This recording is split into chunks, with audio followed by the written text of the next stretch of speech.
Let's get this party started. Coverage tight, spotlight on tomorrow. Who you with? Trust, you'll be delighted that you followed. At First Contention, the invention. We debate sports, of course we should mention. What's that? We cover games, we don't play suspensions. We 100, so if your star's missing, we let you know your squad surely gone fishing. We never fish though, no, not our motto. We sport on deals, on court, on fields. The victors, the vengeance, the legends, latest invention.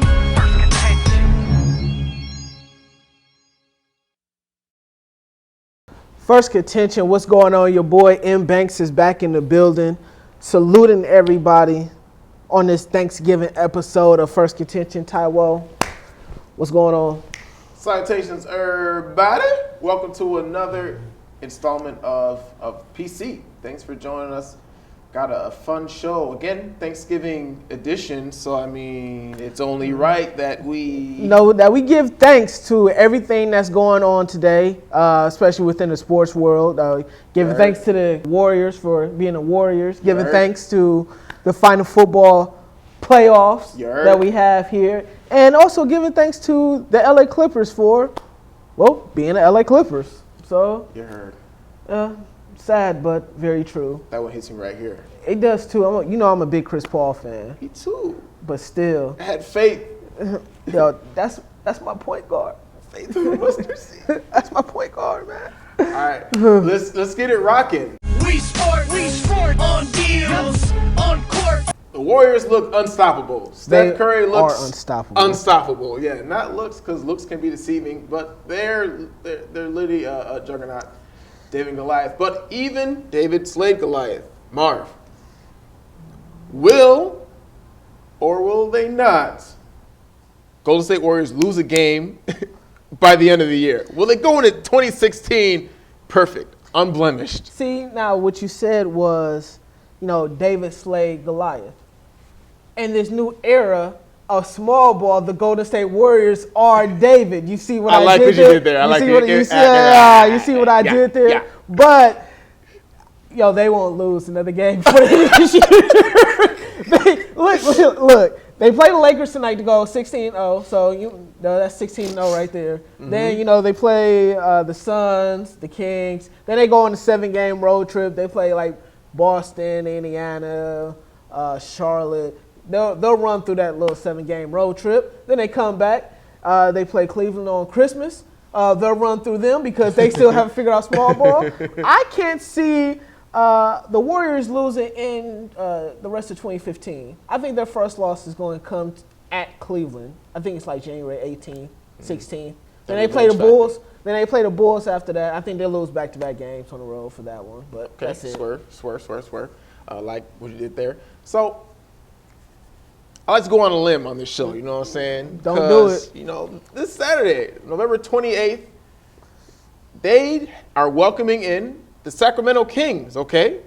Maybe in the midst of a coaching change, sometimes they like to fire things up. You've got Rajon Rondo, championship pedigree. You've got DeMarcus Cousins, and the Warriors will run through them. That will not be an issue. So you got to get them out of their comfort zone, okay? Because December 5th, they are going north. They're going above the border of Canada, face on the Toronto Raptors, okay? The only way to shake them up is just to get them out of their comfort zone. They're going all the way from west up there. Hopefully Curry forgets his passport, because you're just hoping for something. Maybe Drake comes through and some kind of hotline bling magic. I just think that if there's any chance of them losing this year, it's that long of a trip and just something completely different. Maybe they're taking in the scenery. Canada's pretty. It's a scenic country. No disrespect to Canada. It is very pretty. I heard Toronto is one of those top cities that you have to go to. DeMar DeRozan up there.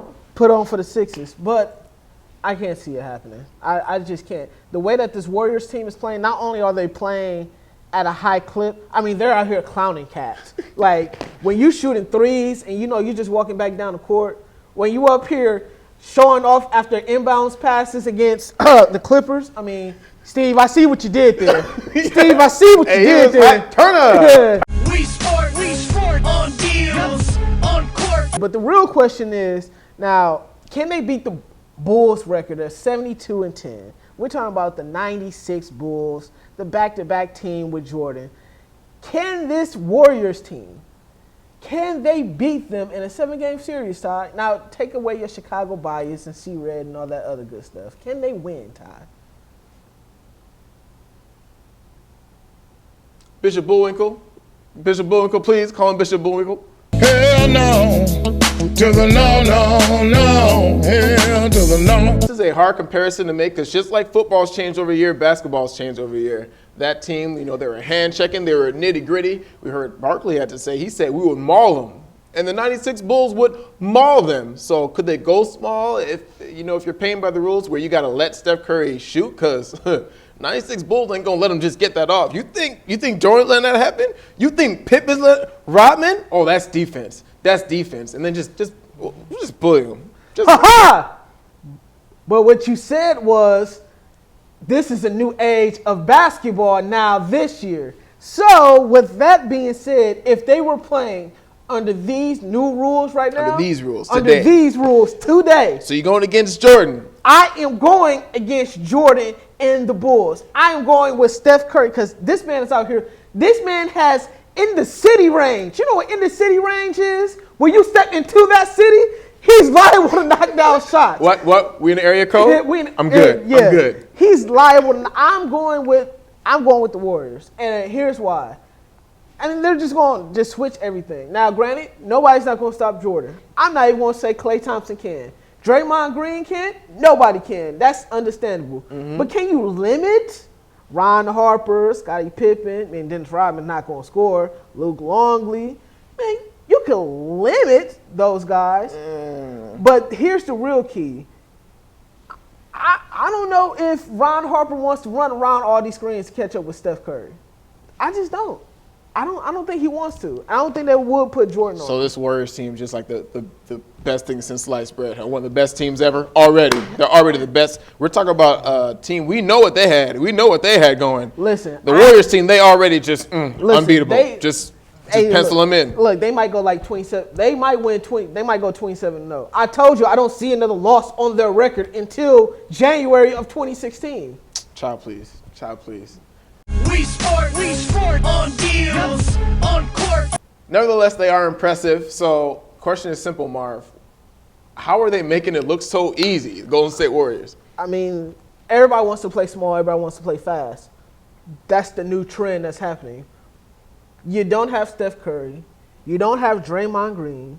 You don't have somebody like Klay Thompson, Iguodala, Harrison Barnes. You just don't have these weapons that you just can come in and just light you up, and continue to lighten you up.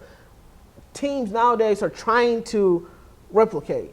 It's an imitation league. They're trying to go small, but they don't have the shooters. They don't have the skill set, the personnel. You can't be like the Warriors. Now, if I was an NBA team now, I would try to go big against the Warriors. I would try to replicate a little bit of what Cleveland did and try to just dominate them on the inside glass. They forgot about Mozgov. Yeah.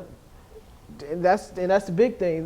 What the thing that was interesting is the Grizzlies gave them a run for the money, but I don't think they don't have enough shooting. I think the Cavs do have enough shooting, and you could put LeBron at the 4, and you could put Mozgov, you could put Tristan Thompson, and you can dominate them on the glass and beat them up on the inside. That's the only way I can see a team doing that. Let Steph Curry get his, shut down, limit everybody else, and dominate them on the inside. Let's not forget what Cleveland may or could have done with a healthy Kyrie Irving. A healthy Kevin Love. So, I mean, we'll see. It's interesting. You ran through the roster, Marv. These guys know what they're doing. Know what they're doing. No shade to Mr. Luke Walton, but he's not coaching this team. I mean, I'm sure you saw the Clippers game. Who was coaching this team? Draymond Green was out there to, hey, we got to do this. Let them feel us. I'm like, where is Luke? Is he's just like a substitute teacher? And he's like, yeah, go ahead and, do it. He's kind of like those great hurricane teams where, they let the next coach, hey, keep him. We're good with him, but we're still going to run the show. We know exactly what's happening. It's a great roster. This is one of those once in a whatever roster because it remains to be seen how great they are. We need to see the full picture, but it's just a well-oiled machine. It's a well-oiled machine. Kudos to Steve Kerr. Look, they're doing what we're doing right now as coaches. I mean, they just sitting back like, oh, it's auto-efficient. Let them go do what they want to do. Oh, we're down by 30? It's fine. It's 3 minutes left in the fourth. We'll be fine. We'll be okay. We'll come back and win. By 20. Splash. Somehow, some way. Yeah. We sport on deals, on court. Let's give thanks to college football. Much obliged. What took them so long, really? This is so exciting, Marvin. It is. It's almost as exciting as March Madness. Almost. March Madness is very A exciting. lot of teams in March Madness. Yeah, You know, yeah. it's football. We can't It's only have so football. many teams. But a lot of upsets, a lot of things happened this past weekend. Who you think made the biggest fall, biggest jump this past weekend? Obviously, the biggest fall was Ohio State. Ohio State took that L. Now, the fall wasn't that bad when you're up so high. I think they fell down to 8th only. Something like that. But they were Urban Meyered. That's when you win a big game with the backup quarterback. That's what Michigan State did to Ohio State. So you know they're not happy about that. Go green. Wow. Urban Meyer. Wow. The urban legend is not happy about that. Kudos to that one. Ohio State, I definitely believe, made the biggest downfall, especially with the comments of Mr. Elliott that we have coming up here in a little bit about what he said about Coach Meyer. But the biggest jump, I guess, has to be Michigan State. That's what a lot of people are thinking, but I'm going with Oklahoma. Boomer Sooner.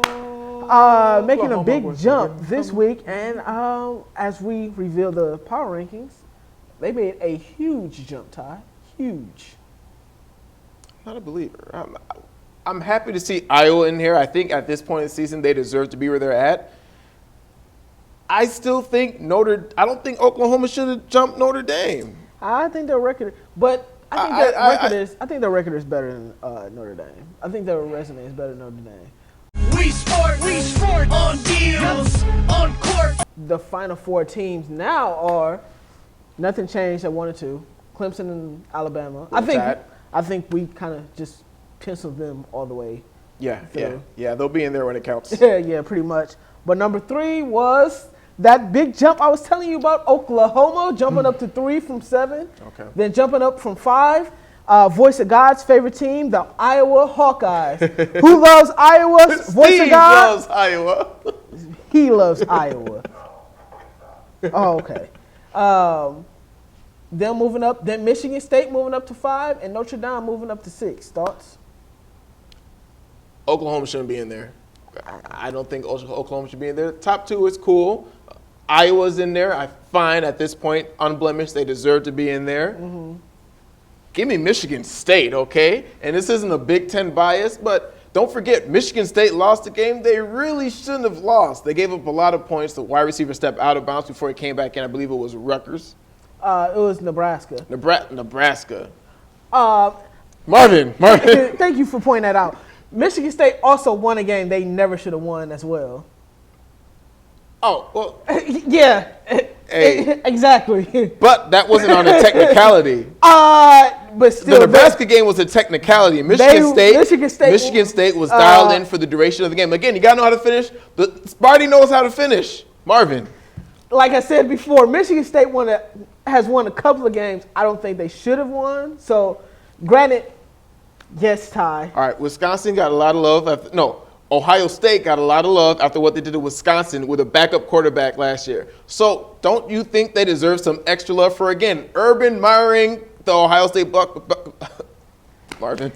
They'll get extra love in the Big Ten championship. That's what everything would come down to. Okay. Michigan State if they beat Penn State versus Iowa if they beat Nebraska. Let's see what's up with Cook.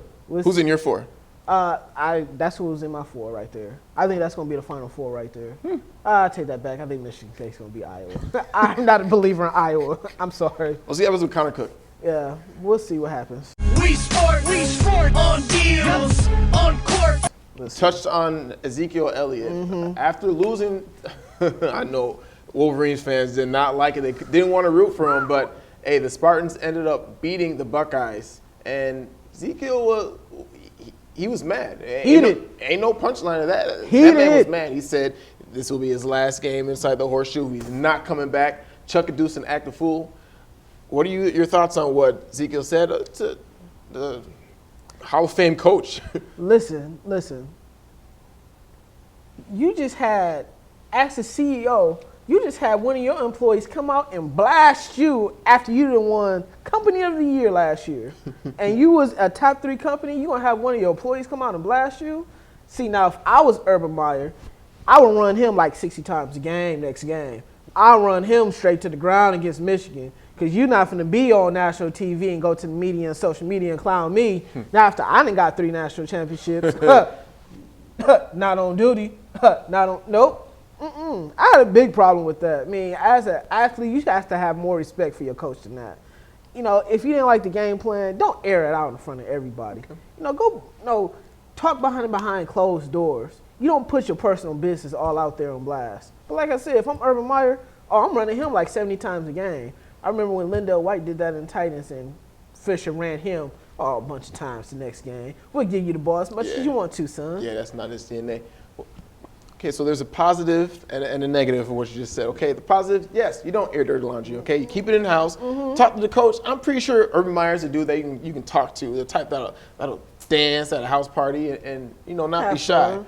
But on the other hand, if you're Urban Meyer and you try to prove a point by running Elliott 60 times a game, he'll only break a record. He's going to show you what he's had all year long and wonder why in the world against the Spartans and a backup quarterback do I only get 14 touches, okay? J.T. Barrett led the Buckeyes in rushing, okay? You have Ezekiel Elliott, who was the man last year, who was the most valuable player of that championship Buckeyes team. So Urban Meyer, no disrespect, but he overthought it or underthought it. Listen. Hand the ball off to 15. My man, he got the mid-drift showing. Listen. That is a warrior! Yo, as the president of this organization, I'll be bleep if I'm finna let one of my understudies come up and talk about me and me. Oh, no, baby. We can't be having insubordination on my watch. No, not insubordination. Not insubordination. Nope, not today. Nope, we're not finna have it on my watch.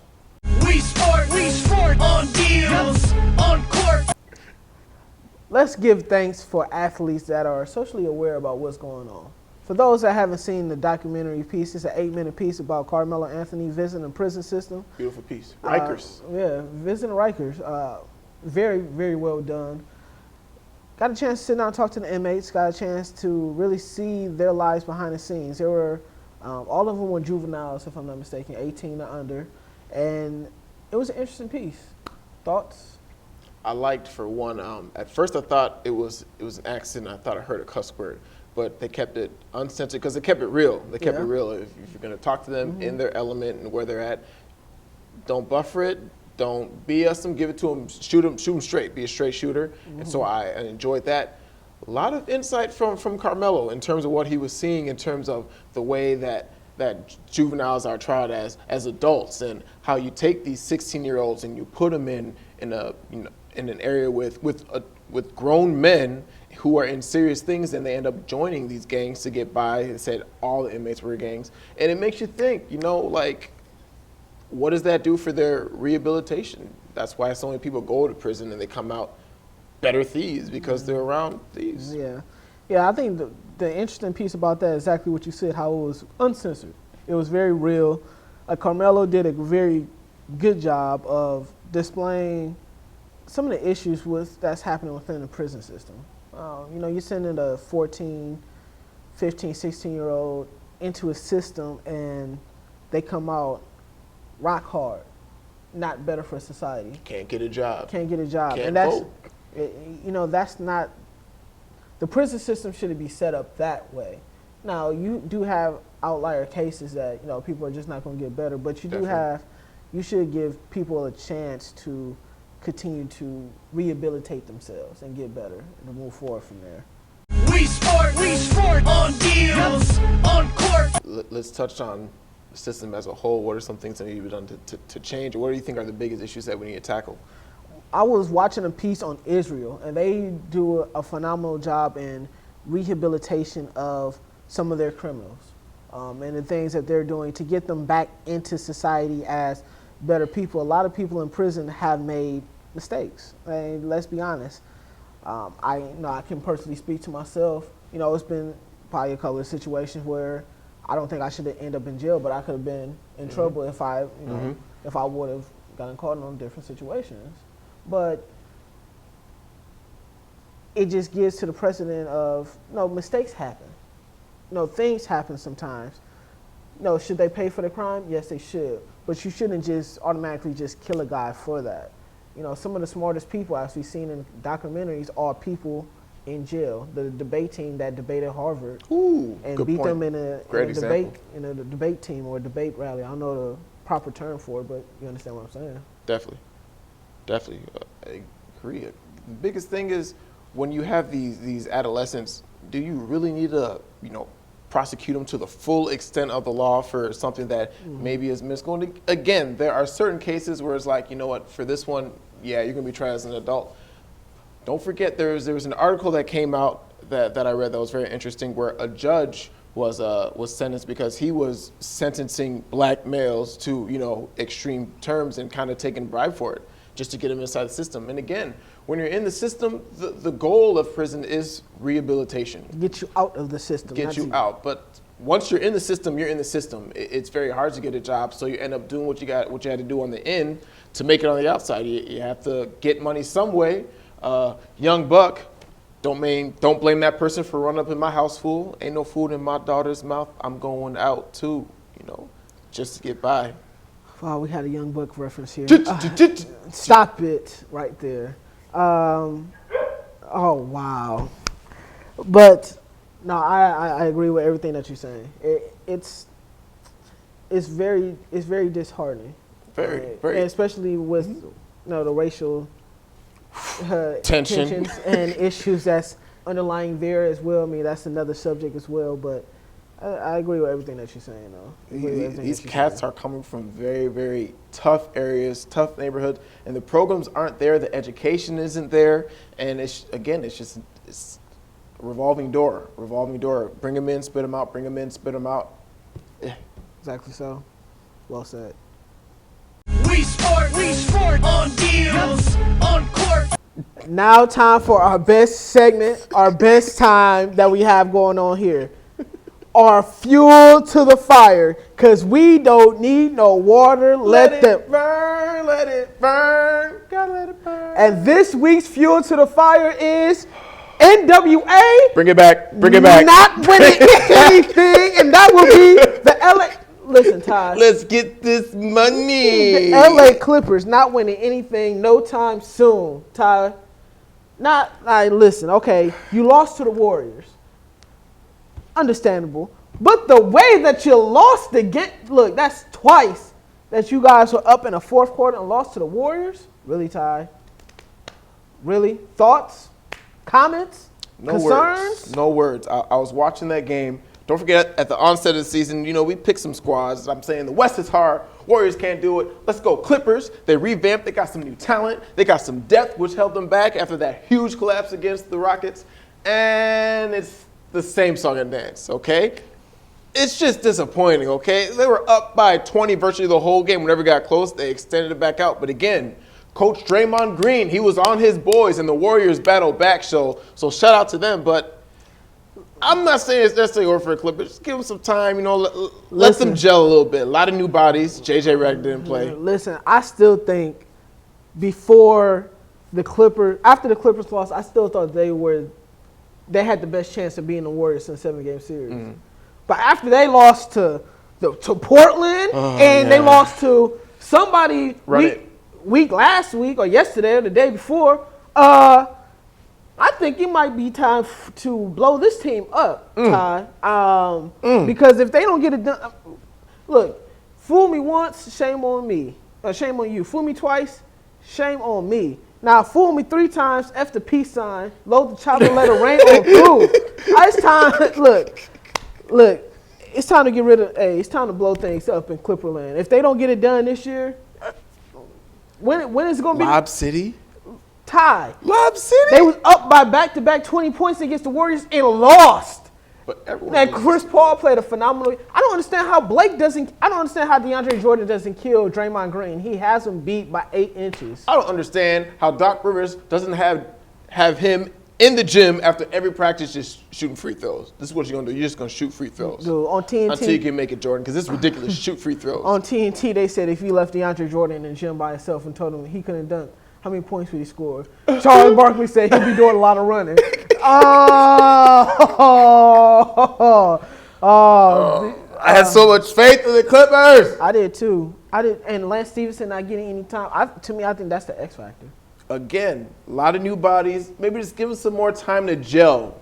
I'm holding out hope that once they gel, they'll be okay and that we don't necessarily need to blow it up. Hope is gone for me. Look, okay, you lost to the Warriors, understandable. But you go up to Portland and Portland smacked you around. I don't know who they played. They played the Jazz, the Nuggets. They played Phoenix. I don't know. Another Western Conference team smacked them around. Yeah, took that L. Oh, no, they played the Raptors. And Raptors smacked them around. Gave them the L in Clipperland. Yep. It's unfortunate. Yep.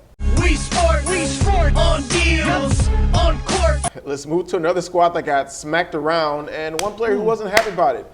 The Washington professional football team took a big L, 44-16 to A lot too little. And those Panthers, and he came out and said, you know what, because of the name of our team, we feel like certain calls go against us. We forget the shove that Chris Culver had on Greg Olsen, which was a pick six, was a callback. And, you know, they haven't had a lot of luck this season. So, I mean, your thoughts on He like that! He like that! You like that? You like that? Best soundbite ever, by the way. Ever? Hyperbole. Danny Green. I still like Danny Green. Listen, you guys lost 44-16. I mean, there can't be that many. Cam had 5 touchdowns in the first half. I know because I was watching the game. He's on my fantasy team. I know how many touchdowns he was throwing for. So, I mean, listen, they got killed, murdered, smacked, slaughtered. But here's the thing about it. I mean, your team name is the Redskins. People have been saying that's been a racial slur for so many years now. Is this the Cosmos telling you maybe you should change the team name? There are a lot of good designs out there that can have the R incorporated. Red Hawks, Red Warriors, you know. Yeah. I mean, there's a lot of different things that you can do out there. But It's so simple. It's so simple. Look at the Chicago hockey, the Blackhawks, okay? You know, you can't get anything derogatory out of Blackhawks, Fighting Sioux. Red skin, really? Really? I mean, as far as the loss, Man, 5 touchdowns, 44-16. They lost 44-16. Ain't that many calls that the referees missed for them. Now, if they lost 27-24, I could be like, okay, it was close. And they don't have no awards for that. These boys lost by almost 30 points, man. Don't want to hear it. Don't want to hear it. Granted, Mike Carey said, "I'm not refereeing for this roster because this name is racist. Okay, it's just racist." But yeah, there is no saving grace for the Washington professional football franchise. So Hatcher, I'd work on dropping back, getting to the quarterback. Don't forget your quarterback is You like that? Kirk Cousins. You like that? You like that? You like that? We sport on deals, on court. So, before we close out the show, you know, this is our Thanksgiving episode. True. So, I think it's very appropriate for us to, and of course, voice of God back there, to be thankful. You know, in a time where a lot of things are happening within the world, I think it's a good time for us to give thanks to what happened this past year. So, voice of God, what are you most thankful for this year?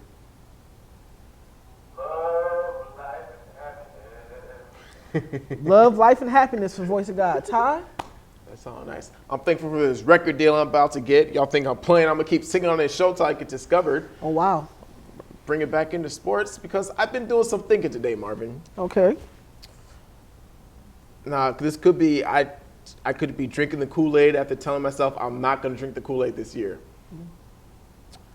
In 2 days, Brett Favre will have his jerseys retired in Lambeau Field, and the Bears will be coming out there to play the Packers. Yep. Now, the Packers haven't looked good recently. They haven't. The Bears lost to them in week 1. Mm-hmm. I'm thankful for this upset that's going to happen on Thursday, okay? Yeah, I'm feeling it. I think Cuddy and the boys get out there and do some damage. Vic Fangio, this defense coming around. I'm thankful. I'm thankful. Marshawn Lynch, I'm thankful. I got money on the upset. Camera 3, please. Camera 3. Thank you. Bears. There is no way.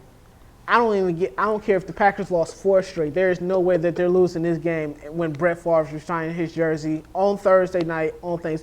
There is no way possible that the Green Bay's losing this game. None. They purposely put the Bears on that schedule just to make sure that Green Bay's not losing. Now you talk about referees throwing calls. The referees should throw that game just to make sure Green Bay wins that game.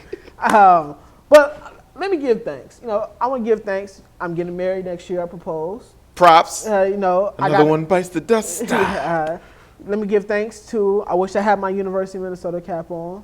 I'm taking my talents to the University of Minnesota. Swerve. So let me give thanks to that. But let me give the ultimate thanks for the show, for the people I work with.